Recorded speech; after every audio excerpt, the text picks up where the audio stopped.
నేను ఈనాటి వాక్య ధ్యానం కోసం ఆలోచన చేస్తున్నప్పుడు ప్రభు నాకు భక్త పౌలు సంఘముతో తెలియచేసినటువంటి కొన్ని మాటలు నా మనసులోనికి వచ్చాయి. ఆయన ఈకొనియా అనేటువంటి స్థలములో పరిచర్య చేస్తున్నప్పుడు బహుశ్రమ కలిగింది. ఆయన పడని ఆ ప్రదేశాల్లో ఉన్నటువంటి యూదులు కొందరు అల్లరి వారిని రేపి రాళ్ళు విసిరి చచ్చిపోయాడు అనుకొని ఊరి వెలుపలికి ఈడ్ చేశారు. అందరూ వదిలేసి వెళ్ళిపోయిన తర్వాత ఆయన బోధలో ఉన్న శిష్యులు ఆయనతో నిలిచి ఏడుస్తున్నప్పుడు ఆయన మరలా ప్రాణం తెప్పరిల్లి లేచి ఊరిలోనికి వెళ్ళి మరుసటి రోజు మరలా అదే ఊరు వచ్చి సువార్త ప్రకటించారు. ఇన్ని దెబ్బలు తిన్నాక వదిలేసిపోతాడేమో అనుకుంటే ఆయన తిరిగి సువార్త ప్రకటించడం చూసి జనాలు ఆశ్చర్యపోయారు. అప్పుడు భక్త పౌలు వారికి ఒక మాట, ఒక పాఠములాగా మనమందరం గుర్తు చేసుకునే సంగతిలాగా నేర్పించాడు. అపోస్తుల కార్యములు 14వ అధ్యాయం 21-22 వచనాలలో ఈ దెబ్బలు తిన్న తర్వాత అతను చేసిన పని, వారు ఆ పట్టణంలో సువార్త ప్రకటించి అనేకులను శిష్యులుగా చేసిన తర్వాత లుస్త్రకును, ఈకొనియకును, అంతియకును తిరిగి వచ్చి శిష్యుల మనస్సులను దృఢపరచి విశ్వాసముందు నిలకడగా ఉండవలనని అనేక శ్రమలను అనుభవించి మనము దేవుని రాజ్యంలో ప్రవేశింపవలనని వారిని హెచ్చరించింది. దేవుడు ఈ మాటల నుంచి మన ధ్యానమునకు తగిన సంగతులను తెలియచేయునుగాక. ఆమేన్. ఈ మాటలు ఎంతమందికి అర్థమయ్యాయో. పౌలు గారికి వచ్చిన శ్రమలను చూసి భయపడిపోయి కృంగిపోయి బెదిరిపోతున్న వారిని వారి మనస్సులను దృఢపరిచి విశ్వాసముందు నిలకడగా ఉండాలి అని చెప్పి దేవుని రాజ్యంలోకి వెళ్ళడానికి అనేకమైన శ్రమలు అనుభవించి వెళ్ళాలి అని నేర్పించాడు. మనం పాడుకున్న పాటలో యేసన్న గారి గ్రహింపు కూడా అదే, నీ శ్రమలలో పాల్గొందుటయే నా దర్శనమాయని. దేవునికి స్తోత్రంగా.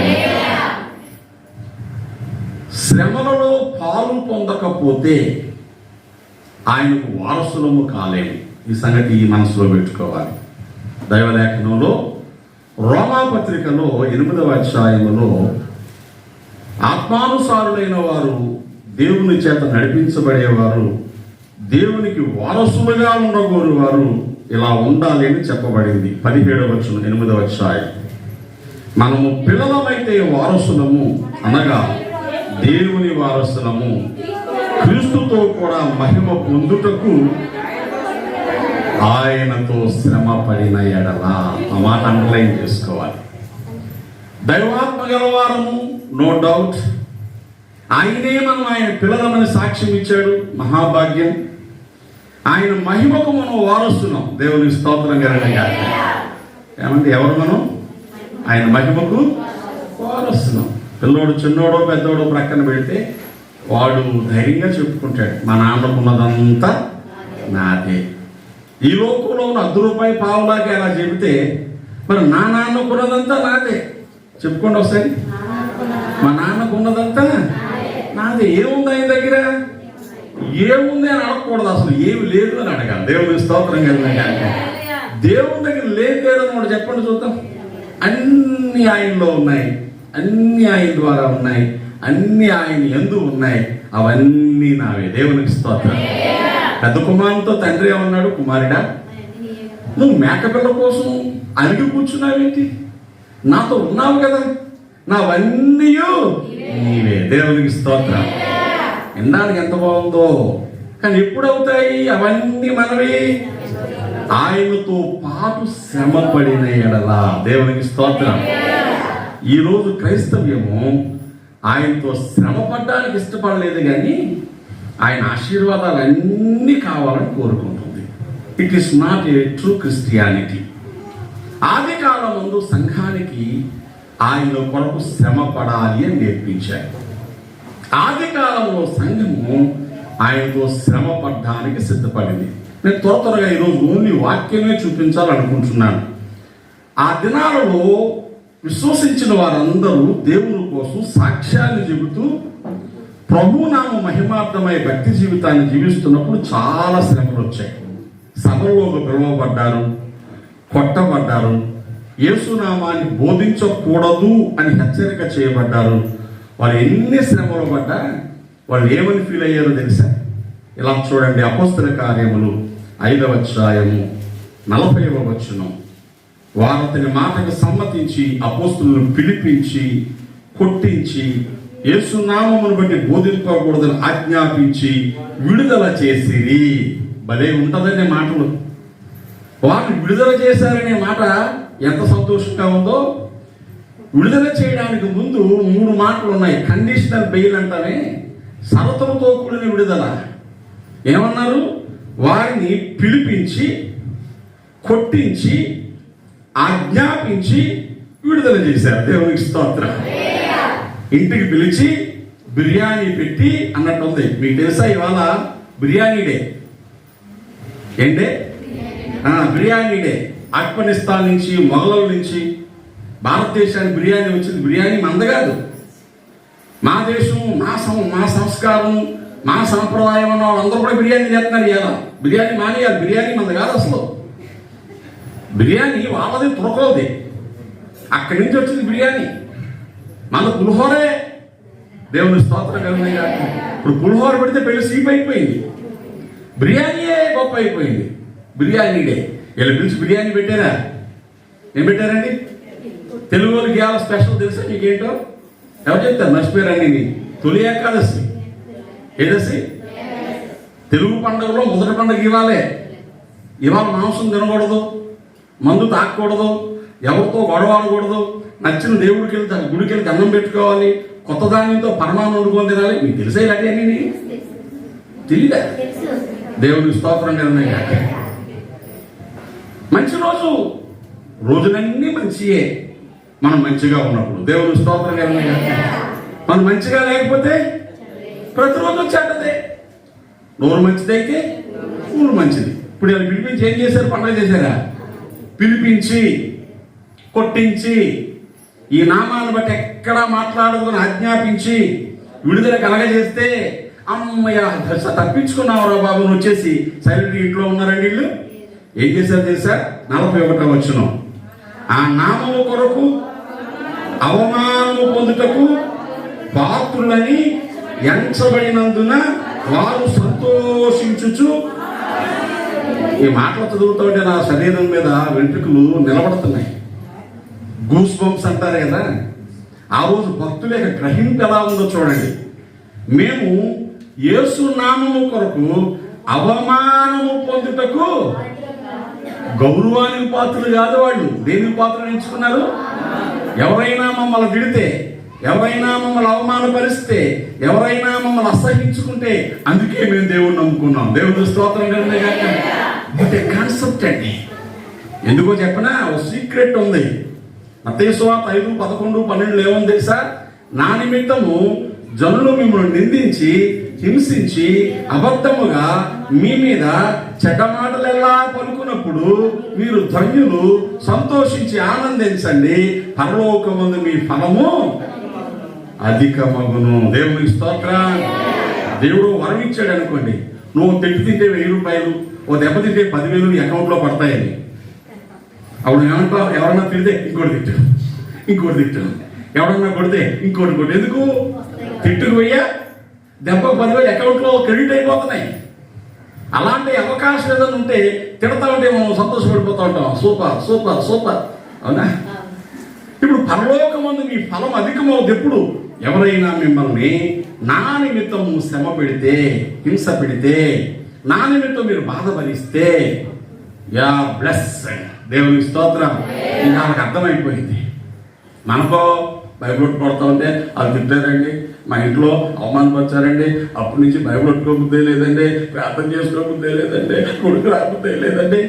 మనకు దేనికోసం చేయబడ్డావు? దేనికోసం ఎన్నిక చేయబడ్డావు? నీకు అర్థం కాలేదు. ఆశీర్వాదం కూడా దేవుడు సిద్ధపడతా ఉంటే ఈ పట్టు పెట్టేసి నాకు వద్దు అంటున్నావు అన్నమాట. నువ్వు తప్పులు చేసి, నువ్వు పనికిమాల పనులు చేసినప్పుడు తిడితే అయ్యో రాదు నీకు. నువ్వు బాగా బ్రతుకుతున్నందుకు ఎవరైనా తిట్టారనుకోండి, నీకు ఆశీర్వాదం వచ్చినట్టు. దేవుని స్తోత్రం కలుగుతుంది.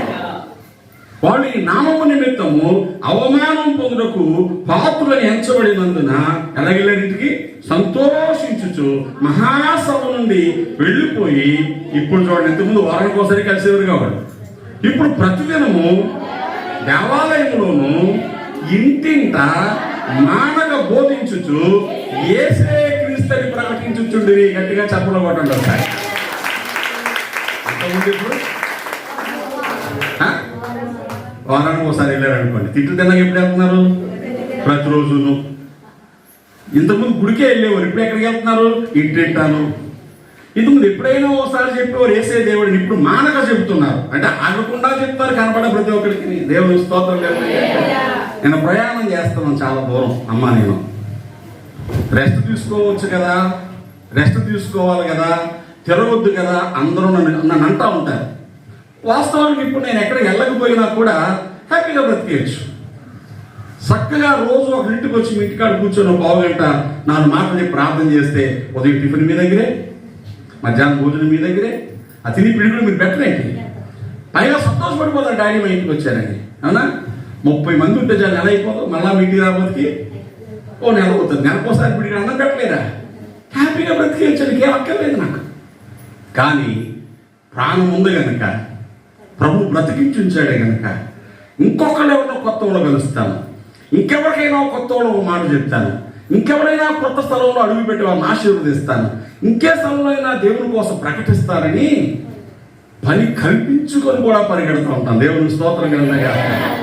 ఓపిక తెచ్చుకొని, బలము తెచ్చుకొని, శక్తి కూడగట్టుకొని పరుగు పెట్టి దేవుని పని చేస్తూ ఉంటే అమ్మతో అన్నాను, మన బ్రతుకునంత కాలము రెస్ట్ వద్దు. దేవుని స్తోత్రంగా. ఏమొద్దు మనకి? రెస్ట్ వద్దు. పనే రెస్ట్. ఈ నామము నిమిత్తము అరిగిపోవడం కోసం ఎంచబడ్డాం. ఈ నామము నిమిత్తము అవమానపరచడానికి ఎంచబడ్డాం. ఈ నామము నిమిత్తము శ్రమ భరించడానికి మనం పిలువబడ్డాం. దేవుని స్తోత్రంగా. ఇది అర్థమైనప్పుడు ఎలా ఉంటుందో తెలుసా?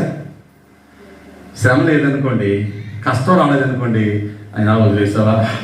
అవునా? నేను నచ్చలేదా? నన్ను పక్కన పెట్టేసావేంటి? నేను పని చేయలేకపోతున్నానా? దేవుని స్తోత్రం కదా.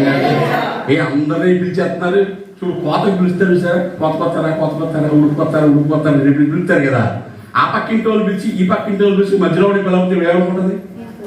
నేను ఉండలేనా? నా ఉడుపు రాదా? నాకంటే బాగా ఉడిచేస్తారా? నన్ను పిల్లలేదు. నేను ముసల్దాన్ని అయిపోయినా? ఏ పిల్ల నన్ను పిల్లలేదు అడుగుతారా? అడగరా? రోషం అండి. పని వచ్చినోడు అదే పని రాకుండా ఆరు పక్కన ఏ పక్కన పొలంలో వెళ్ళిపోయి డబ్బులు తెచ్చుకుంటాడు. ఆడు మాత్రం 10 మంది నన్ను పిలవ సగం డబ్బులు నీకు ఇచ్చేస్తాను అంటారు లేదా? ఇప్పుడు చెప్పండి. ప్రభు నామము నిమిత్తము అవమానం పొందుటకు పాత్రులమని ఎంచబడి ఆ రోజు వాళ్ళు బ్రతికేశాను. భక్త పౌరులు బోధిస్తున్నాడు. అంతేకాదు అది మహాభాగ్యం అని చెప్పాడు. చూడండి, ఫిలిప్పీ పత్రిక 1వ అధ్యాయం 30వ వచనం. ఫిలిప్పీ పత్రిక 1వ అధ్యాయము 30వ వచనంలో మనం చూస్తే అద్భుతమైనటువంటి మాటలు రాయబడ్డాయి. చదవండి. క్రీస్తునందు విశ్వాసముంచుట మాత్రమే గాక ఎవని పక్షమున.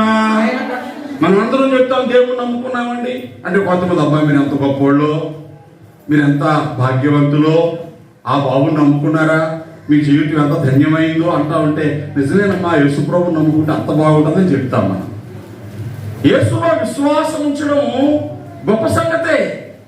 కానీ దానితో పాటు మరొకటి కూడా ఉంది ప్యాకేజీలో. ఏమో తెలుసా? విశ్వాసం ఉంచడం మాత్రమే కాక ఆయన పక్షమున శ్రమ పడుటయు ఆయన పక్షమున మీకు అనుగ్రహింపబడెను. దేవునికి స్తోత్రం. అనుగ్రహము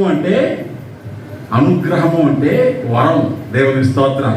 ఆ దేవుడు అనుగ్రహించాడండి, ఆ దేవుడు వరం ఇచ్చాడండి, ఆ దేవుడు కటాక్షం చూపించాడండి. ఆ వరం ఏమిటి? ఇక్కడ ఆయన పక్షములో శ్రమ పడుట, ఆయన మొయ్యాల్సిన బరువు నువ్వు మోయట, ఆయన తినాల్సిన తిట్లు నువ్వు తినడం, ఆయన కార్చాల్సిన చెమట నువ్వు కార్చడం. సింపుల్. ఆయన పక్షములో శ్రమ పడుట. దేవుని స్తోత్రం.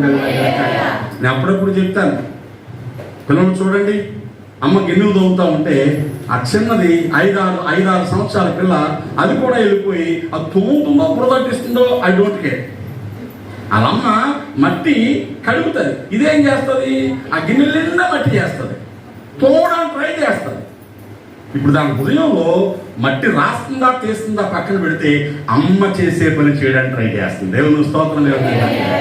చూడగానే అనుకుంటాం చాలా గొప్ప పిల్ల అయిపోతుంది, ఇప్పటి నుంచి అలా అమ్మకి సాయం చేయాలని చూస్తుంది. దేవుని స్తోత్రం. హల్లెలూయా, హల్లెలూయా.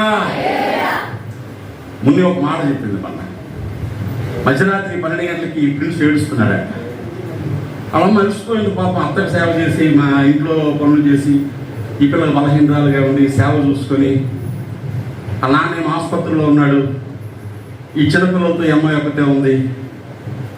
ఆ ప్రిన్స్గా ఏడుస్తూ ఉంటే ప్రైజీలు వేసిపోయి కూర్చొని అరే పడుకోరా, అమ్మ అలసిపోయింది, నిద్రపోతుంది, లేపేస్తాను ఏంట్రా, పడుకో అని ఆయన పడుకోబెట్టి అలమ్మ కలుగుతా, అమ్మ నువ్వు కదలకమ్మ, నీ కాళ్ళు నొప్పి పెడుతున్నాయా, నేను కాళ్ళు నొప్పుతాను. రాత్రి 12 గంటలకి అలమ్మ కాళ్ళు నొప్పుతుందంట. అది చెప్తున్నప్పుడు నాకేదో అయిపోయింది ఒకలాగా. ఈ 5-6 సంవత్సరాల పిల్లకి వాళ్ళమ్మ కష్టం అర్థమవుతుంది. నేను ఆశీర్వదించాను, ఈ దయార్థ హృదయము ఈ బిడ్డ బ్రతుకాలం అంతా ఉండును గాక. ఆమేన్. కష్టాన్ని గ్రహించే మనసు ఉండును గాక. మన పిల్లలు ఉంటారు, మనంత ఉంటారు, ఎంత అటు సీబ్రిట్ అయ్యారు, గొప్పగా చెప్తాం మా పిల్ల తిన్నాక అంశం కూడా కాదు విధంగా అయ్యారు. మంచిదే, మూతన కడుపుతో లేదో ఇంకో మాట అనలేక ఈ మాట అన్నాను. దేవుడు స్తోత్రం కలిగినగా అది గొప్పగా చెప్పుకుంటున్నాం మనం. ఈ మధ్యలో ఈ చిన్నపిల్లలు వచ్చి నా దగ్గర 5-6 రోజులు ఉన్నారు. వీళ్ళు ఎంత మంచి మనసు ఉందండి వీళ్ళకి. ఆ నవ్య వచ్చింది, శ్రీవాణి వచ్చింది, జ్యోత్స్న వచ్చింది, జయశ్రీ మర్చిపోతున్నాను, ముస్లిం అయిపోయింది. పిల్లలు వచ్చారు. వీళ్ళకి ఎంత ప్రేమ అండి హృదయాల్లో. దైవజనుడిని ఎంత ప్రేమ, దేవుడి సేవ అంటే ఎంత ఇష్టం, దైవజనుడిని సహకరించాలని ఎంత ఇష్టం. వాళ్ళు చూస్తూనే ప్రార్థన చేస్తూ ఉన్నాను 2 రోజులు. వాళ్ళు చూసినప్పుడల్లా వాళ్ళ దైవజనులతో సహకరించాలనే మనసు దైవసన్నిధికి రాబట్టి మనకి ఇళ్లలో చేస్తారని నాకు తెలియదు, కానీ ఇది చేయకపోతే తిట్టుకోకండి. దేవుడు స్తోత్రం. రేపు ఖచ్చితంగా చేస్తారు. ఈ మాటల్లో చెప్పక్కర్లేదు వీళ్ళు. నేను ఎందుకే మాట చెప్తున్నాను చెప్పిన, మన పిల్లలు మన శ్రమను షేర్ చేసుకుంటున్నప్పుడు కలిగే సంతోషం కోట్లాది రూపాయలు ఇచ్చినా కూడా రాదండి. దేవుని స్తోత్రం. హల్లెలూయా. ఇప్పుడు దేవుని యొక్క శ్రమ, యేసునాథుని యొక్క శ్రమ ఏం చేయాలి, మనం పంచుకోవాలి. అది భక్తి, అది విశ్వాసం. పరలోకానికి వెళ్ళడానికి ఉన్న 4వ పార్టీ చెప్తున్నాను. మన స్టీవెన్ పాస్ గారు 3 చెప్పాడు కదా కింద వారం, ఇది 4వ చెప్తున్నాను. శ్రమ పడితే వారసులం అయిపోతాం. దేవుని స్తోత్రం. అంతేకాదండి, వీఆర్ అపాయింటెడ్ టు సఫర్. శ్రమ పడ్డానికి మనము ఏర్పాటు చేయబడ్డాం. తెస్సలోనిక మొదటి పత్రిక 3వ అధ్యాయము 4వ వచనములో 4వ వరుస చదవండి. 4వ వచనం 4వ వరుస. మేము మీ యొద్ద ఉన్నప్పుడు మనము శ్రమ అనుభవించవలసి ఉన్నదని మీతో ముందుగా చెప్పితిమి కదా, అలాగే జరిగినది, ఇది మీకు తెలియను. అట్టి శ్రమలను అనుభవించుటకు మనము నియమించబడిన వారమని మీరు ఎరుగుదురు. దేవుని స్తోత్రం. తెస్సలోనిక సంఘానికి ఏం చెప్తున్నాడు? శ్రమలు అనుభవించుటకు మనము నియమించబడిన వారు. నియమించబడ్డమనే తెలుగు మాట ఇంగ్లీష్లో ఏమంటే చెప్పిన మీరు చెప్తారా? Appointed. We are appointed to suffer behalf of Jesus. యేసు నిమిత్తము శ్రమ అనుభవించడానికి మనం నియమించబడ్డవారు. దేవుని స్తోత్రం. ఏ ఉద్యోగానికి నువ్వు నియమించబడ్డావో ఆ ఉద్యోగం చేస్తే నీకు జీతం వస్తుంది. దేవుని స్తోత్రం చెప్పండి. మన పోస్ట్ మాస్టర్ ఉంది కదా, సైతారపేట పోస్ట్ ఆఫీస్లో పనిచేయడానికి జాబ్ ఇచ్చారు. అంత దూరం వెళ్ళలేనండి, నేను జగన్నాథపురం పోస్ట్ ఆఫీసులో చేస్తాను, వెళ్ళి చెయ్యి. జీతం ఎవరిస్తారు చూద్దాం, ఇస్తారా? ఏదైనా పోస్ట్ ఆఫీసే కదా, సెటిల్ అవ్వండి కదా, ఇండియాలో ఎక్కడన్నా ఉండొచ్చు కదా, ఉండొచ్చు, కానీ ఉండమన్న చోట ఉండాలి. దేవుని స్తోత్రం. ఇక్కడ 4 ఉత్తరాలు రావచ్చు, పెద్దగా పని లేకపోవచ్చు, కానీ అక్కడే ఉండాలి. ఇంకో దగ్గర ఉంది కదా అని చెప్పేసి పొద్దున్నే సాయంత్రం దాకా చాకరీ చేసినా కూడా పైసా చేతిలో. ఎందుకని? 2 నిమిత్తము ఏర్పాటు చేయబడ్డావో, ఎక్కడ ఉండడానికి ఏర్పాటు చేయబడ్డావో అక్కడే ఉండాలి. దేవుడు స్తోత్రం కలుగును. ఇప్పుడు మీకు అర్థమైంది అనుకుంటున్నాను. మనం ఎందు నిమిత్తము ఏర్పాటు చేయబడ్డాం? ప్రభు నిమిత్తము పరిశుద్ధంగా బ్రతకడానికి. దేవుని స్తోత్రం. ప్రభువును స్తుతిస్తూ జీవితాన్ని కొనసాగించడానికి. ఆమేన్. మూడవది కృతజ్ఞత కలిగి బ్రతకడానికి. నాలుగవది చెప్తున్నాను, ప్రభు కొరకు నీ స్థాయికి తగ్గట్టు ఏదో ఒక శ్రమను భరించాలి. దేవునికి స్తోత్రం కలుగును. వస్తే చేయడం వేరు. మనకి శ్రమను అనగానే నువ్వు చేసిన పనికి మాలిన పనులకు వచ్చే పనిష్మెంట్ కాదు నేను చెప్పేది. అర్థమవుతుందా? మనం చేసినటువంటి తెంగర పనులు ఉంటాయి, కొన్ని జ్ఞానం లేని పనులు ఉంటాయి, అహంకారంతో చేసిన పనులు ఉంటాయి, దేవునికి వ్యతిరేకంగా చేసిన పనులు కొన్ని ఉంటాయి. దానివల్ల ఏమొస్తుంది? రాయి మీద తీసి దానికా చూపుతాం అనుకోండి, ఎక్కడ పడుతుంది? ఎవరు మొక్కెట్టాడు? నువ్వే. కాబట్టి నేను ఆకాశంలో విసిరేశాను, దేవుడు తిరిగి నాకు కొట్టేశాడంటే దేవుడు కొట్టలేదు, నువ్వు విసిరిందే. నువ్వు విసిరిన దానికంటే వేగంగా, ఎందుకంటే కిందకు వచ్చాడు చాలా స్పీడ్గా వస్తుంది, మీదకి స్పీడ్గా వెళ్తా కానీ తగిలింది. అలాంటి శ్రమలు చాలా ఉన్నాయి మనకి, తెలుగు తక్కువగా చేసిన పనులు. దావీదు అంటాడు, నా మూర్ఖత వలన కలిగిన గాయాలు దుర్వాసన గలవై స్రవిస్తున్నాయి. నా మూర్ఖత్వం వల్ల గాయాలు చేసుకున్నాను నేను. అవి వాసన కొడుతున్నాయంటే ఎవరి వల్ల? నా వల్లే. అది కాదు, ప్రభు నిమిత్తము అని గుర్తుపెట్టుకోవాలి. దేవుని స్తోత్రం కలుగును. అలా ఎవరైతే ప్రభు నిమిత్తము శ్రమ పడడానికి జీవితాన్ని అప్పగించుకుంటారో, అవకాశం వచ్చినప్పుడు, కుదిరినప్పుడు, వీలైనప్పుడు, నీ వంతులోకి దేవుడు శ్రమపడే అవకాశం ఇచ్చినప్పుడు, అలా చేసిన వారి ఆశీర్వాదాలు గొప్పవిగా ఉంటాయి. దేవుని స్తోత్రం కలుగును. నేను ఊరికి చిన్న చిన్న మాటలు చూపిస్తాను. యేసు ప్రభువు వారు సిలువకు కొనుక్కోబడుతున్నారు. ఆయన అన్యాయపు తీర్పు తీర్చబడి బరువైన సిలువ భుజం మీద పెట్టబడి యెరూషలేము వీధులలో ఊరేగిస్తూ తీసుకెళ్తున్నారు. అలా తీసుకెళ్తున్నప్పుడు చాలా మంది ఆయన వెంబడిస్తున్నారు. హేళన చేసేవారు ఉన్నారు, అవునా? ఏమవుద్దో చూద్దాం అనుకున్న ఉన్నారు, ఇది చెప్పినవన్నీ జరుగుతాయో లేదో, మరణాన్ని ఎలా తప్పించుకుంటాడో అన్నవాళ్ళు ఉన్నారు, కుట్రతో కక్షతో భలే జరిగింది అనుకుని ఆనందపడుతూ వెళ్ళేవాళ్ళు ఉన్నారు. కొంతమంది గుండెలు బద్దలు చేసుకుని, అయ్యో మా కోసం ఇంత ప్రయాసపడిన ఈయనకి ఇంత శిక్ష ఏంటి అని దుఃఖపడేవాళ్ళు ఉన్నారు. మీరు గమనిస్తే ఆ ప్రాసెస్ అంతట్లో ఆయన ఎవరితో మాట్లాడాడో తెలుసా మీకు? ఎంతమంది ఎక్కిరించినా మాట్లాడలేదు, ఎంతమంది హేళన చేసినా మాట్లాడలేదు వాళ్ళతో. పైగా దేవునితో చెప్పాడు, తండ్రి వీరేమి చేయించున్నారో వీళ్ళతో మాట్లాడలా. హేళన చేసిన వాళ్ళతో కానీ, గేలు చేసిన వాళ్ళతో కానీ, అన్యాయం తీర్పు ఇచ్చిన వాళ్ళతో కానీ ఎవరైతే ప్రభు యొక్క శ్రమ హృదయాల్లో తీసుకుని దుఃఖపడుతున్నారో వాళ్ళతో మాట్లాడాడు. లూకా సువార్త 23వ అధ్యాయము 27వ వచనం ఎలా రాయబడింది? గొప్ప జన సమూహమును ఆయన్ను గూర్చి రొమ్ము కొట్టుకొంచు దుఃఖించుచున్న చాలా మంది స్త్రీలను ఆయన వెంబడించింది. దేవునికి స్తోత్రం. చాలా మంది వస్తున్నారు, అందులో ఏడుస్తూ గుండెలు బాదుకున్న ఆడవాళ్ళు చాలా మంది ఉన్నారు. వాళ్ళు ఏడుస్తూ వస్తున్నప్పుడు యేసు వారి వైపు తిరిగి, యెరూషలేము కుమార్తెలారా, నా నిమిత్తము ఏడవకండి, మీ నిమిత్తము, మీ పిల్లల నిమిత్తము ఏడవండి. దేవునికి స్తోత్రం. అర్థమవుతుందా? ఎవరు వీరు? ఏదో రూపంలో యేసు వలన మేలు పొందిన వాళ్ళే. ఎవరు వీరు? యేసునాథుని మాటల జీవితంలో ఉపకారము చేయగా బ్రతుకులు దిద్దుకున్న వాళ్ళే. యేసు మరణానికి వెళ్తున్నప్పుడు ఏం చేశారు వీళ్ళు? పిల్ల వెనకాల వచ్చుంటారా? పిల్ల వెనకాల వచ్చున్నారండి. వాళ్ళ ఉద్యోగం, వాళ్ళ పని, వాళ్ళ ఇల్లు, వాళ్ళ పిల్లలు అందరినీ వదిలేసి, పైగా ఆ రోజు 3.5 సంవత్సరాల ప్రభువుతో ఉన్న శిష్యులే ప్రభు వెనకాల వస్తే వాళ్ళు కూడా పట్టుకుని ఎక్కడ సిలివేసేస్తారు అని అందరూ వదిలేసి పారిపోయారు. అంటే ప్రభు వెనకాల వస్తే ఏం చేస్తారు? చంపేస్తారేమో భయం అందరిలో ఉండగా ఈ స్త్రీలు ఏడుస్తున్నారంటే మరి ఇలా వదిలేస్తారా? అని వీళ్ళు దేనికి తెగించారు? చావుకు తెగించారు. సుఖాలు వదిలేశారు, బిడ్డలు ప్రక్కన పెట్టారు, వాళ్ళ యొక్క స్త్రీత్వాన్ని పెద్దగా లెక్కల్లో తీసుకోలేదు. శ్రమకైనా సిద్ధపడిపోయారు. ఏడుస్తూ ఉంటే ఎవరు చూశారు దీన్ని?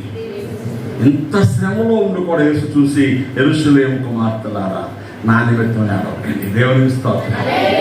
ఎవరి కోసం ఏడవాలి? మీ నిమిత్తము, పిల్లల కోసం ఏడవాలి. వచ్చారు వీళ్ళు, సిలువ వేసేదాకా ఉన్నారు, పాతి పెట్టేదాకా ఉన్నారు, అక్కడే కూర్చొని ఉన్నారు. వాళ్ళ పేర్లు ఉన్నాయి బైబిల్లో. అంతేకాదు సరిగ్గా సమాధి చేయలేకపోయామనే బాధ ఉండిపోయింది. ఇంటికి వెళ్ళిపోయారు, సుగంధద్రవ్యాలు కొన్నారు, విశ్రాంతిని గడిచిపోయేదాకా ఉన్నారు. ఆదివారం తెల్లవారుజామునే సమాధి దగ్గర పని వచ్చేసారు. ప్రభు వారికే కనబడ్డాడు. దేవుని స్తోత్రం హల్లెలూయా. వీళ్ళు బాగున్నప్పుడు వెంబడించారండి, కుదిరినప్పుడు వెంబడించారండి, కుదిరినప్పుడు వెంబడించారు. లూకా సువార్త 8వ అధ్యాయంలో ఈ స్త్రీలను కూర్చున్నటువంటి, బహుశా ఈ 8వ అధ్యాయంలో రాయబడిన వారే 23వ అధ్యాయంలో కూడా ఉండి ఉంటారని నేను భావిస్తున్నాను.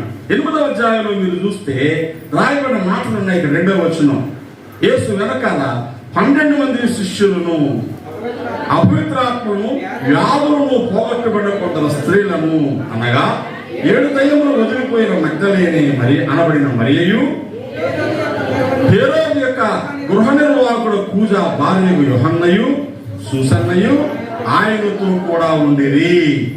వీరును ఇతరులు అనేకులను తమకు కలిగిన ఆస్తితో వారి ఉపచారము చేయొచ్చు వచ్చింది. దేవునికి స్తోత్రం. దయ్యాలు పోయిన మరియా ఏం చేసింది? యేసును వెంబడించింది. యాకోబు యోహానుల తల్లి సూసన్న వెంబడించింది. కూజ భార్య, హేరోదు ఇంట్లో మేనేజర్ కూజ, అతని భార్య వెంబడించింది. కామన్ పర్సన్స్ ఉన్నారు, నోబుల్ పర్సన్స్ ఉన్నారు. విలువగల కుటుంబాల్లోంచి, డబ్బులున్న కుటుంబాల్లోంచి వచ్చిన వాళ్ళు ఉన్నారు, సామాన్యమైనటువంటి చేపలు పట్టుకునే కుటుంబాల నుంచి వచ్చిన వాళ్ళు కూడా ఉన్నారు. మేలు పొందారు, ప్రభు వెనకే నడిచారు. అప్పుడు ఎలా శ్రమ భరించారు? ప్రభు అవసరాలు, వీరు తమ ఆస్తిని ఆయన అవసరాల కోసం ఖర్చు పెట్టారు. అదే కదా రాయబడింది అక్కడ. దే అసిస్టెడ్ హిమ్ ఫైనాన్షియల్లీ, ఆర్థికంగా సహకరించారు. వారి ఆస్తిని దాచుకోవచ్చు, వారి బిడ్డల కోసం భద్రపరుచుకోవచ్చు, తప్పు కాదది. కానీ ఆస్తిని ప్రభు కోసం ఖర్చు చేశారు.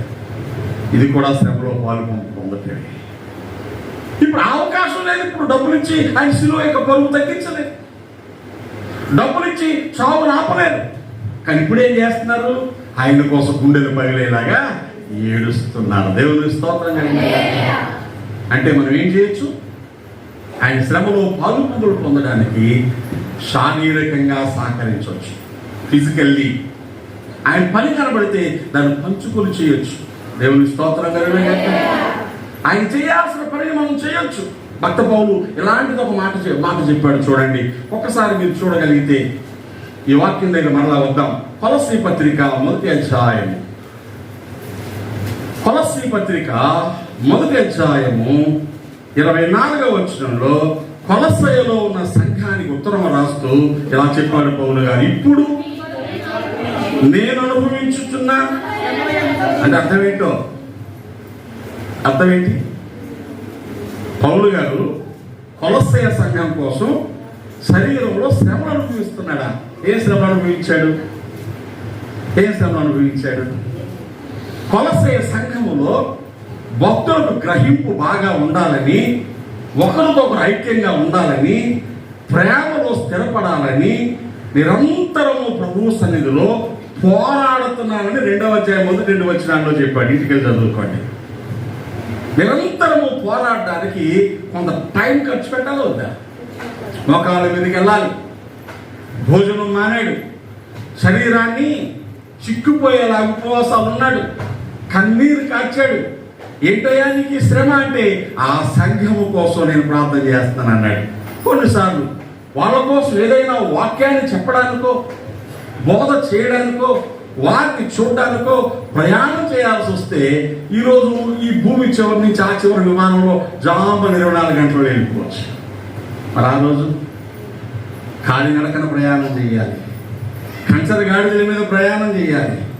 ఎక్కువ శాతం చేతులతో తెడ్లు వేసుకుని నడిపే పడవల మీద ప్రయాణం చేయాలి. మోటార్ బోట్లు లేవు, సముద్రంలో తుఫాను, దొంగల భయం, వాడ పగిలిపోయి ముమ్మారు సముద్రంలో శ్రమ పడ్డానంటే. ఇలా శ్రమపడే వాటిని చూస్తే ఆయన ఏమన్నాడంటే, మీకోసం శరీరం నందు నేను అనుభవిస్తున్న శ్రమలలో ఏం చేస్తున్నాను? సంతోషిస్తున్నాను. దేవునికి స్తోత్రం. ఉపవాసం ఉండాలని సంతోషించాడు, ప్రార్థన చేయడానికి సంతోషించాడు, ప్రయాణం చేయడానికి సంతోషించాడు, చిక్కుపోవడానికి సంతోషించాడు. ఎందుకు అంటే సంఘము ఆయన శరీరము కొరకు క్రీస్తు పడిన పాటలలో కొదువైన వాటి యందు నా వంతు, ఎవరి వంతు? నా వంతు నా శరీరమందు సంపూర్ణము చేస్తున్నాను. దేవునికి స్తోత్రం. అసలు ప్రభు ఏమన్నా శ్రమలు బ్యాలెన్స్ ఉంచాడా? మీరు చెప్పండి. అన్నీ ఆయన అనిపించేశారు కాబట్టి సమాప్తమైంది అన్నాడు. లేకపోతే ఇంకొంచెం ఉండిపోయింది కదా, ఫినిష్ అయిపోయిందా అంటే హోంవర్క్ ఫినిష్ అయిపోయిందా, ఇంకొకటి ఉండిపోయిందండి, పేరు ఉండిపోయిందండి. ఉండిపోతే పూర్తయినట్ట? ఎగ్జామ్ కంప్లీట్గా రాసావా? షూరా? 100% కరెక్ట్గా రాశానండి. అది కరెక్ట్. 60 కరెక్టేనండి, 40 గెస్ అండి. ఇప్పుడు ఎంత రాసినట్టు? 60 కరెక్ట్గా వస్తాయండి, మిగతా 40 ఏబిసిడీ లేదు వస్తుంది పెట్టేసానండి. మీరు చెప్పారు కాబట్టి సి పెట్టేసాడు మొత్తం అని అన్నారు అనుకోండి, గెస్ అది పూర్తిగా రాసినట్టు కాదు. ఇక్కడ ప్రభు పూర్తి చేసేసారు. ఇంకా ఏమైనా ఉంటే ఒకవేళ ఆ కాలంలో వారికి ఆయన చేశారు, ఈ కాలంలో వారికి నేను చేయాలని నా శరీరమందు నేను పూర్తి చేస్తున్నాను అన్నాడు. దేవునికి స్తోత్రం. ఇప్పుడు మరలా మనం తెస్సలోనిక పత్రికలోకి వస్తాం. అక్కడ ఏం చేస్తున్నారు? శరీరంలో శ్రమపడి ఆ భాగ్యమును వారు అనుభవించినట్టు, శ్రమపడ్డం అనేది మనకు అనుగ్రహించబడింది, ఏర్పరచబడ్డాం అన్నట్టు. మనం చదువుకున్నటువంటి ఈ లూకాసు వార్తలో స్త్రీలు వారు పడిన ప్రయాస పాటలు జ్ఞాపకం చేసుకుంటే, నెంబర్ 1 శరీరముందు శ్రమపడి ఆయనతో పాలు పంపులు పొందారు. 2 ఆర్థికమైన విషయాల్లో శ్రమ పడ్డారు. దేవుని స్తోత్రం కలుగును. హల్లెలూయా. భక్తి ప్రారంభ దినాల్లో నేను నేర్చుకున్న సంగతి, ఒక పెద్ద చర్చి 1989-90 సంవత్సరాల్లో కొత్తగాజువాకలో నేను ప్రార్థనకి వెళ్ళే మందిరం. అప్పటికే పాస్టర్ గారు ఆ సంఘ విశ్వాసం ఆ కుటుంబాలని నేను మధ్యలో ఆ చర్చికి ప్రభువు చూపిస్తే వెళ్ళడం అలవాటు చేసుకున్నాను. నాకు కూడా అదే సంఘం అయిపోయింది. ఒక చిన్న రేకుల షెడ్ ఉండేది, దాన్ని పెద్దగా చర్చి కట్టాలనుకున్నప్పుడు 30 అడుగుల వెడల్పు 90 అడుగుల పొడవున కొండ మీద చర్చి కట్టారు. చాలా పెద్దది, డబ్బులు లేని కాలం, నీళ్లు లేవు అక్కడ. అప్పుడు ఆదివారం ఆరాధన అవ్వగానే యూత్ నడిపించేవాడు నేను. పిల్లలందరూ, ఆడపిల్లలందరూ బోరు దగ్గర నుంచి ఒక 1/2 కిలోమీటర్ దూరం నుంచి బిందులతో నీళ్లు మోసుకురావాలి. ఎందుకంటే బిందె పావలాయించి కొనాలి.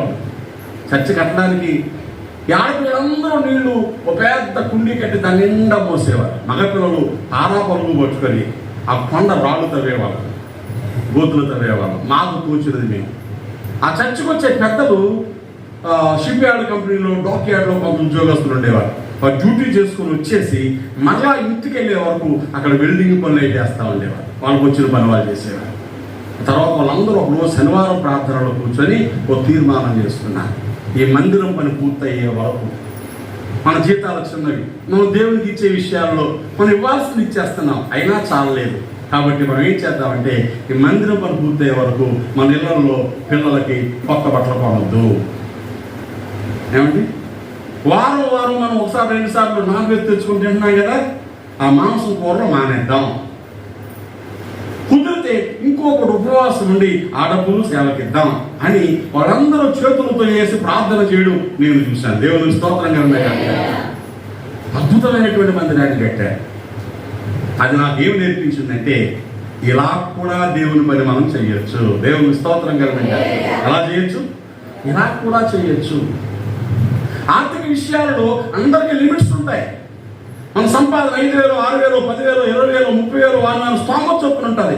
ఆ డబ్బులన్నీ లెక్క వేసుకుంటే ఉప్పు కింద, పప్పు కింద, పాలు కింద, బట్టల కింద లెక్కలు వేసుకుంటే చివరికి మిగిలేదు కొంచెం కూడా ఉండదు. కొంతమందికి చాలదు కూడా. కొందరు రూపాయలు 2 రూపాయలు మిగిలితే పిల్లల కోసం ఆలోచన ఉంటుంది. ఎంత చెట్టుకి అంత కానీ ఇందులోనే దేవుని పనికి సహకరించాలంటే శ్రమ కాదా? మీరు చెప్పండి. ఎంత శ్రమ, ఎంత శ్రమ, అది ఎంత శ్రమో అనుభవించేవాళ్ళు తెలుస్తారు. ఇది మేము అనేక సంవత్సరాలుగా ప్రాక్టికల్గా ఉన్నాం. మేము నా కుటుంబంలో అమ్మ నేను కూర్చొని మాట్లాడి తీర్మానాలు చేసుకుంటాం. ఈ నెల ఫలానా వాళ్ళకి ఇవ్వాలి, ఈ నెల ఫలానా వాళ్ళకి ఇవ్వాలి, వాళ్ళకి ఎంత ఇవ్వాలనుకుంటున్నాం కనుక మన దగ్గర ఉండదు కాబట్టి ఇది ఫలానా విషయాలు ఆపుదాం. దాన్ని ఖర్చు పెట్టేదాన్ని తీసి దేవుని సేవకి ఇద్దాం. ఎందుకంటే ఆ శ్రమలో నేను కూడా పాలిభాగస్తుని కావాలి. దేవునికి స్తోత్రం కంటే తక్కువ అనుకుంటున్నారా? ఎక్కువ కూర్చున్న వానికి ఎక్కువ కాలేదు, తక్కువ కూర్చున్న వానికి తక్కువ కాలేదని చెప్పమన్నట్టు మన అవసరాలు తీర్చబడతాయి. అద్భుతమైన మేలులు చూస్తాం. దేవుని స్తోత్రం కంటే ఆస్తితో వాళ్ళు ఏం చేశారు? ప్రభువును ఫాలో అయ్యారు. ఈ ఆస్తి పని చేయని చోట ఇప్పుడు ఏం చేస్తున్నారు? కన్నీళ్లు గారుస్తున్నారు. దేవుని స్తోత్రం. Use your physique, use your personality wear ever it uses. నీ శరీరాన్ని, నీ సమయాన్ని, నీ జ్ఞానాన్ని ఎక్కడ వాడడానికి అవకాశం ఉంది అక్కడ వాడాలి. నీ డబ్బు ఎక్కడ వాడడానికి అవకాశం అక్కడ వాడాలి. ఈ రెండు పని చేయనప్పుడు ఏం చేయాలా? నీ కన్నీరు వాడాలి. దేవుని స్తోత్రం కదండి. హల్లెలూయా. నేను ఎక్కడో చదివాను, కన్నీళ్ళు చాలా తేలికే. కన్నీళ్ళు ఏంటండి? ఎందుకు వస్తాయి కన్నీళ్ళు? ఎందుకు వస్తాయండి? ఏడిస్తే కళ్ళకి ఎన్నీళ్ళు వస్తాయండి. మీకు తెలుసా? ఓసారి గట్టిగా ఏడిస్తే 3 to 4 ml వస్తాయి. ఎంత? 3 నుంచి 4 మిల్లీలీటర్లు. ఇంత చిన్న ఇంజక్షన్ల సీసాలు ఉంటాయి చూసారా?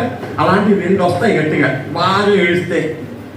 ఆ తర్వాత ఆగిపోయి మళ్ళా 2-3 గంటల దాకా రావి. మరలా వస్తే అందులో సగమే వస్తాయి. మూడోసారి మళ్ళీ ఏడిస్తే 3-4 గంటల తర్వాత మళ్ళీ వస్తాయి. అప్పుడు దాకా ఒట్టు ఏడుస్తూ ఉంటాం. ముందు ఏడ్చింది ఎవరు చూడరు, మధ్యలో చూసి ఏడుతుంది కనుక అలా నీళ్ళన్నా రాలేదు అంటారు. వచ్చి ఆ నీళ్ళు ఏమన్నా కొలాయి నీళ్ళు కనుక ఇప్పితే బయట వచ్చేయడానికి రావు. కాబట్టి రోజంతా ఏడిస్తే 5 to 6 ml ఏడ్చేవరకు అవి తేలికే. కానీ కన్నీళ్ళు ఇక్కడ నుంచి ఇక్కడ కారడానికి గల కారణం ఉంది చూసారా? అది చాలా బరువైంది. దేవుని స్తోత్రం కలుగుతుంది. కన్నీరు కార్చాలంటే గుండె విరిగిపోవాలా, నలిగిపోవాలా, అది మెలిపెట్టి పెట్టాలా, సంగతులు గుర్తుకు రావాలా. కృపమ్మ చెప్తా ఉంటే నాకు ఏడుపు వచ్చేసింది. ఆ బిడ్డ ఎవరో నాకు తెలియదు. గర్భవతి బిడ్డ ప్రసవాన్ని సిద్ధమై ఆపరేషన్ జరుగుతుంది అనుకుని ప్రయాణం చేస్తూ ఉండగా తక్కువ చచ్చిపోయిందంటే అమ్మ నాన్నల గుండె కోసం తీర్చివాడేవాడు. ఆ పిల్ల గుర్తొస్తే వాళ్ళ అన్నం తినగలరా? నిద్ర పడుతుందా? ఆ బిడ్డ ముఖం కళ్ళ ముందు రాగానే ఏమైపోతారు? నేను ఎరుగుదును. నా కూతురు చావు బ్రతుకుల్లో నేను చూశాను కనుక ఆడపిల్ల పడే కష్టం మనసులోకి వస్తే తట్టుకునేవాడిని. కన్నీళ్ళు తేలికి. అది కారణాలు గల కారణం చాలా బరువైంది. మన కోసం ఏడుపు వచ్చేదండి. నాకు తెలుసు మన ఇంట్లో ఎవరికైనా బాధపోతే వస్తుంది. జ్వరం వచ్చి ఏడుపు వచ్చేది, కాదు నీళ్ళు వచ్చి ఏడుపు వచ్చేది. పెద్ద కారణం అక్కర్లా. కానీ నీకు సంబంధం లేని వాడు ఉంటారు చూసారా? అసలు నీ ముక్కు మొక్కలు ఉంటారు చూసారా? అసలు ఇంకోసారి నేను తిట్టేవాడు చూసావా? వాళ్ళ కష్టం వచ్చినప్పుడు కూడా నీ కన్నులు కన్నీరు కాలుస్తున్నాయంటే అవి యేసయ్య కార్చే కన్నీళ్ళు. దేవుని స్తోత్రంగా నీకు అర్థమైతే ఈరోజు మనుషుల దగ్గర ఈ కన్నీళ్ళు లేవు. వాళ్ళ కోసం ఏడుస్తారండి. అది విశేషంగా ఉంది. నీ కోసం ఆడటం, మీ ఆయన తాగిస్తే నువ్వు ఆడటానికి గొప్ప సంగతి ఏముంది? పక్కింటి ఆయన తాగితే నువ్వు ఏడుస్తావు అనుకో, అప్పుడు కొంచెం బాగుంటుంది. అవునా? మీ ఇంట్లో జబ్బు జ్వరం చేస్తే నువ్వు ఆడటంలో గొప్ప విశేషం ఏముంది? నువ్వు కాబట్టి ఎవరు ఏడుస్తాడు? కష్టంలో ఉన్నవాడిని, బాధలో ఉన్నవాడిని, కురుంగిపోతున్న వాడిని, నలిగిపోతున్న వాళ్ళ కళ్ళ ముందు కనబడతా ఉంటే అన్నం సహించట్లేదండి. నేను సంతోషంగా భోజనం చేసి ఎంతకాలం తెలియదు. అన్నం దేవుడు శ్రేష్టమైన, రుచికరమైన, బలవర్ధకమైన తిండి తినే అవకాశం ఇచ్చాడండి. బ్రతకాలి కాబట్టి ఏదో 4 మెతుకులు తినడానికి అతి కష్టం మీద అమ్మని అడగని పరిస్థితులుగా మేము సంతోషంగా తిని ఎంతకాలం అయిపోయి ఉంటారు. బహువేదన. ఎవరో గుర్తుకొస్తున్నారు, ఎవరో కష్టం గుర్తుకొస్తుంది. గొప్ప ఉద్యోగాలు చేసుకొని సరైన రీతిలో మరణించకుండా కుటుంబాలు దిక్కుమాలను చేసే చచ్చిపోయి గుర్తొస్తున్నారు. దేవుడు సమృద్ధి అయిన జీవితాన్ని ఇచ్చినా నిర్లక్ష్యంగా లోకంలో తిరిగి బ్రతుకులు పాటు చేసుకొని గుర్తొస్తున్నారు. రెక్కలు ముక్కలు చేసుకొని రోజంతా సంపాదించి డాక్టర్లకు ఇచ్చేవాళ్ళు గుర్తొస్తున్నారు. కానీ వీళ్ళ సంపాదన ఎందుకు డాక్టర్ల దగ్గర పోతుంది? వీళ్ళకి ఎందుకు గ్రహింపు లేదు? ఇన్ని మేలు పొందినా ఇల్లు వదిలేసి మందిరానికి రాకుండా ఇళ్లలో పడుకొని టైం పాస్ చేసేవాళ్ళు గుర్తొస్తున్నారు. ఒక ప్రక్క ప్రపంచం నాశనం అయిపోతా ఉంటే ఇంత పిసరు కూడా చింత లేకుండా సుఖాలను కూడా పరిగెట్టే వాళ్ళు గుర్తు వస్తున్నారు. వీళ్ళతో పాటు మనం ఉన్నామనే ఆలోచన రాగానే వీళ్ళ కోసం మనం ఏం చేయగలం అనిపిస్తూ ఉంటే నిద్ర పట్టట్లేదండి. ఆ శ్రమలో పాలి భాగస్తులే. యేసుప్రభువు వారు జీవించిన జీవన విధానం ఏంటో తెలుసా? యోహాను సువార్త 7వ అధ్యాయం ఆఖరి వచనం, 8వ అధ్యాయం మొదటి వచనం మీరు చదవండి. యేసయ్య చేసినటువంటి సేవ, యేసు ప్రభు యొక్క శ్రమానుభవం, అందులో కొంచెమైనా పంచుకునేటువంటి ఆలోచన నీకుంటే ఇది నీకు అర్థం కావాలి. చదవండి, యోహాను సువార్త 7వ అధ్యాయం ఆఖరి వచనం చదవండి.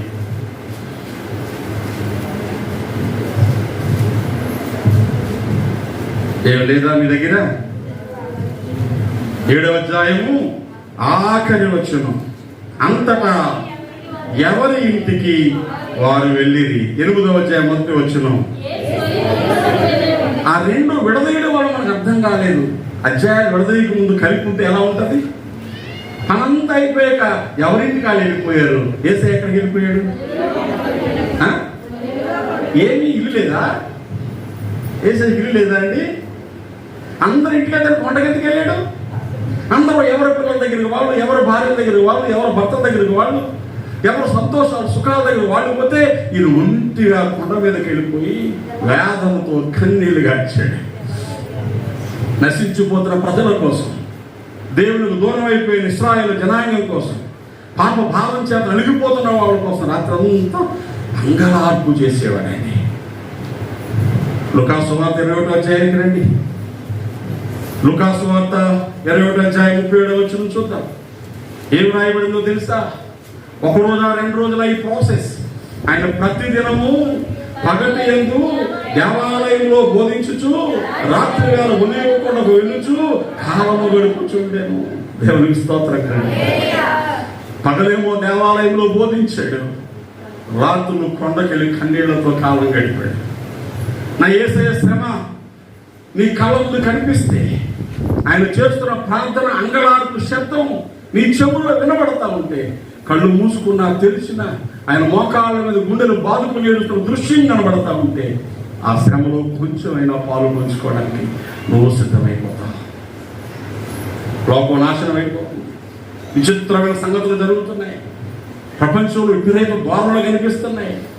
దేవుని కాని వారి వరకు ప్రజలు తహతహలాడిపోతున్నారు. అక్రమ జీవితాలు వెళ్ళిపోతున్నారు. ఎప్పుడూ లేనంతగా భార్యలు భర్తలు చంపేస్తున్నారనే న్యూస్ వినబడుతుందండి. పెళ్ళైన రోజే భర్తను చంపేసి, పెళ్ళైన 2 నెలలకే భర్తను చంపేసి, ఒక ఆవిడ భర్తను చంపేసి ముక్కలు చేసి డబ్బాలో దాచేసింది. ఒక ఆవిడ భర్తను తీసుకెళ్లి చంపేసి లోయలో పడేసింది. ఏంటి ఇది? అర్థం కాలేదు. 10th క్లాస్ పిల్ల తప్పు చేస్తామని చెప్పినందుకు ఆ పిల్లవాడు దగ్గర అమ్మని చంపేసింది. ఇలాంటివి చదువుతున్నప్పుడు ఆ కలికాలం అండి, అది వదిలేయలేకపోతున్నాం. ఇంత దుర్మార్గం ప్రజల్లోకి వచ్చింది కదా, ఇంకెప్పుడైనా దేవుని వైపు తిరగకుండా ఎంతకాలంలో నాశనం అయిపోతారేమోనని మన ఉన్న స్థలాల్లో ఉన్న ప్రజల వైపు అంగలార్చాల్సిన పరిస్థితి వస్తుంది. హై స్కూల్ స్థాయిలోకి పిల్లలు గంజాయి ఏం చేస్తుంది, గంజాయి తాగుతున్నారు. మత్తులో ఏం చేస్తారో తెలియట్లేదు. భయంకరంగా బరువుతో అవుతున్నారు. అక్రమ జీవితానికి అలవాటు పడిపోయారు. ఆన్లైన్ గేమ్లు బెట్టింగ్లు ఆడుతున్నారు. బ్రతుకులు పాడు చేసుకున్నారు. చదువులో శ్రద్ధ లేదు. జబ్బులు పాలైపోతున్నారు. లోకమలా ఉంటే సంఘంలో ప్రార్థన లేదు, విశ్వాసం లేదు, క్రమంగా మందిరానికి వచ్చేవాళ్ళు లేరు, ఆత్మరక్షణ కోసం ప్రయాసపడేవాళ్ళు లేరు, పరిశుద్ధ జీవితాన్ని జీవించేవాళ్ళు లేరు, నమ్మకంగా దేవుని ఆరాధించేవాళ్ళు లేరు. ఇదంతా చూస్తున్న యేసు హృదయం రగిలిపోయి కన్నీరు గారుస్తుంది. చూడలేకంటే అమ్మ అన్నం తినకుండా పడుకుంటే పక్కనే కూర్చొని బిర్యానీ తినగలవా? నాన్న నలిగిపోయిన ముఖంతో ఇంటికి వచ్చి దుఃఖంతో కూర్చుంటే కొడుకు నాన్న దగ్గర కూర్చొని సంతోషంగా మాట్లాడగలడా? యేసయ్య అడుగుతున్నాడు, సీమోను నువ్వు నిద్రపోతున్నావా? నా ప్రాణం మరణమోనంతగా దుఃఖంలో ఉందయ్యా, మెలకువగా ఉండి ప్రార్థన చేయమని అడిగితే వాళ్ళు నిద్రపోతున్నారు. సీమోను దగ్గరికి వచ్చి అడిగాడు, సీమోను నువ్వు నిద్రపోతున్నావా? ఎందుకంటే వాళ్ళందరూ నిద్రపోవచ్చయ్యా, ఐ డోంట్ కేర్. కానీ నువ్వేం చెప్పావు నాతో?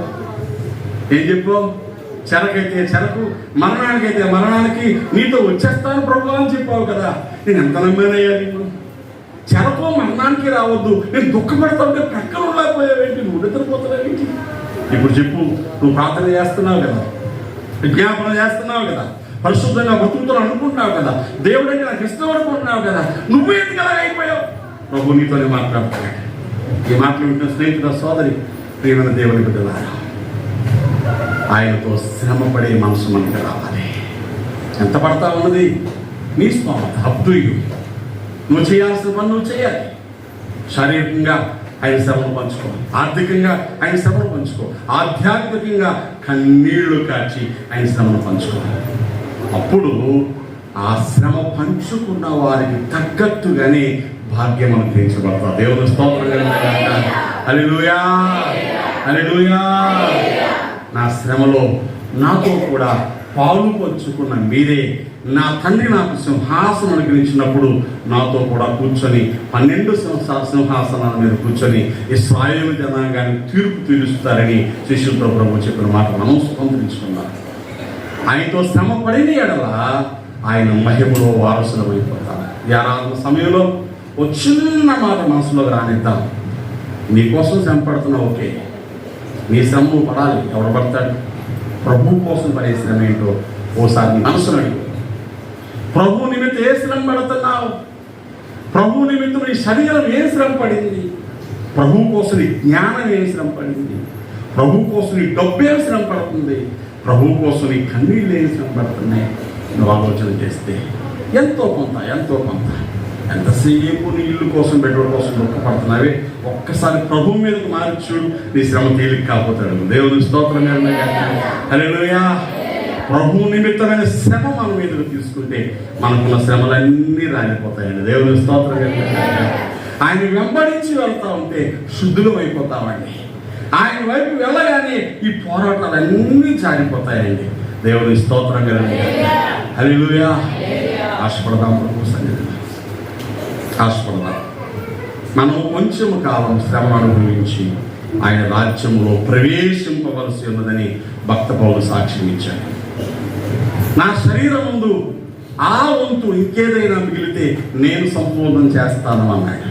ఈ మాటలు నీకు అర్థమైతే ఒక తీర్మానం చేసుకోవాలి. ప్రభువా, నేను కూడా నీ రాజ్యము నిమిత్తం, ఆత్మల రక్షణార్థమై, సంఘక్షేమం కోసం, తోటివారు నేను వెంబడించడం కోసం, నీ నామం మహింపరచడం కోసం ఏ శ్రమనైనా భరించడానికి నన్ను దీవించు అని అడుగుతాను. అవకాశమేనైనా ఏదో ఒకటి నేను చేయగలను. అది నా శరీరంతో ఎలాగా నీ శ్రమను పంచుకోగలను, నా ఫైనాన్స్తో, ఆర్థిక అవసరాలతో ఎలా నీ శ్రమను పంచుకోగలను, నేను ఎలాగా నా ప్రార్థన, కన్నీళ్ళలో, ఉపవాసంలో, అంగలార్పులో, విజ్ఞాపనలో శ్రమను పంచుకోగలను, నాకు నేర్పించు నాయనని అడుగుదాం.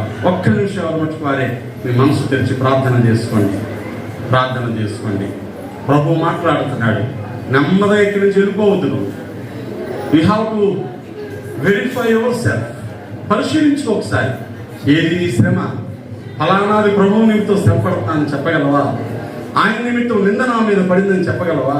నీ ఇంటిని కూర్చొని ఆసక్తి నేను భక్షించుతున్నవి, నేను నిందించి వారి నిందలు నా మీద పడ్డాయని కీర్తనాకారుడు రాసుకున్నాడే. ఏది ఏది ఏది నశించిపోయేవాడు కనబడలేదా? దుర్మార్గ జీవితానికి వెళ్ళేవాళ్ళు కనబడలేదా? యేసు నెరగకుండా అక్రమ జీవితం జీవించేవాళ్ళు కనబడలేదా? మారని సంఘం కనబడలేదా? మారని వ్యక్తులు కనబడలేదా? పాపాలను వెంబడించేవారు కనబడలేదా? ప్రభువుకు దూరంగా బ్రతుకుతున్న వారు కనబడలేదా? వాళ్ళని చూసి కూడా ఎలా నెమ్మదిగా ఉండగలుగుతున్నావు? వాళ్ళని చూసి కూడా ఎలా ప్రశాంతంగా నిద్రపోతున్నావు? వాళ్ళని చూసి కూడా కడుపు నిండా అన్నం ఎలా తినాలనిపిస్తుంది నీకు? వాళ్ళని చూసి కూడా ఇంకా నీ క్షేమం కోసం ఏం అడగాలనిపిస్తుంది?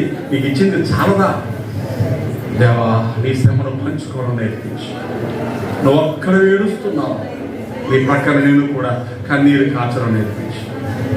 అయా, సహాయం చేయి, నన్ను అంగీకరించు నువ్వు ప్రార్థన చేస్తే నీ మీదకు పరిశుద్ధాత్మ దేవుని యొక్క అభిషేకం నిలుస్తుంది. క్రీస్తు నిమిత్తము నింద పాలైనప్పుడు ఆయన ఆత్మ మీ మీద నిలుచును అని భక్తులు జ్ఞాపకం చేశాడు సంఘానికి. నింద పాలైతే ఆత్మ మీ మీద నిలిచి ఆ భారాన్ని తాను పంచుకొని మిమ్మల్ని భక్తిలో పరిపూర్ణ చేస్తాడు. అడుగుదాం, దేవా కనికరించు. ప్రార్థన చేసుకుందామా? ఒక్క చేయిన పైకి ఆశతో ప్రభు వైపు చూస్తూ, అయ్యా నన్ను కనికరించు, నా స్థితిగతులను మార్చి నీ శ్రమను పంచుకొని నీకు సన్నిహితమై మీ నామాన్ని మహిమపరిచే సాధనంగా నన్ను చేయి నాయనా ప్రార్థన చేసుకుని పరిశుద్ధులైన తండ్రి నీకు వందనాలు చెల్లిస్తున్నాను. ఎంత మంచి దేవుడు. ఎందరికో లేని భాగ్యం మాకు ఇచ్చారు. చాలా మంది పెదవులతో నేను కనపరుస్తున్నారు కానీ హృదయం దూరంగా ఉందని ఆనాటి నుంచి వేదన పడుతూనే వస్తున్నారు. నీ హృదయానికి దగ్గర కావాలని ఆశపడుతున్నా. మా ప్రభా, నీతో కలిసి పని చేయాలని ఆశపడుతున్నా. నీతో కలిసి భారాన్ని పంచుకోవాలని ఆశపడుతున్నా. ఈ మా జీవితంలో నువ్వు చేసిన ఉపకారాలు మేలు లెక్కకి మించున్నాయి. నీకోసం బ్రతకడంలో ఒక్కటైనా కొంచెమైనా కొంతకాలమైనా నమ్మకంగా మా జీవితాల్లో కొనసాగాలని ఆశపడుతున్నాం. అభిషేకాన్ని దయచేయండి. మీ రాజ్యంలో మీతో సింహాసనం మీద కూర్చొని మహిమలో వారసులుగా బ్రతకోరేవారు మీతో శ్రమ పడాలని వాక్యం నేర్పిస్తా ఉంటే అదేంటో మాకు అర్థం కాలేదు నాయన. మా శారీరక, మా శోధన, మా బాధలు, మా పోరాటాలు, మా శ్రమలే గొప్ప అనుకుంటున్నాను. దీన్ని దాటి మీ రాజ్యము కొరకైన శ్రమ భరించడం మాకు నేర్పించడం బాధ్యపడుతున్నా. ఎంతమంది బిడ్డలు గ్రహింపుతో ఉన్నారు, ప్రార్థన చేస్తున్నారు, ఆశపడుతున్నారు, అలా బ్రతకాలని తీర్మానించుకుంటున్నారు. వారందరితోనూ దీవించండి. మీరే మహిమ, ఘనత, ప్రభావాలు పొందుకుంటుంది. యేసు పరిశుద్ధ నామములో ప్రార్థించి వేడుకుంటున్నాము తండ్రి. ఆమేన్, ఆమేన్, ఆమేన్, ఆమేన్. దేవుని కృప మీకు తోడై ఉండును గాక.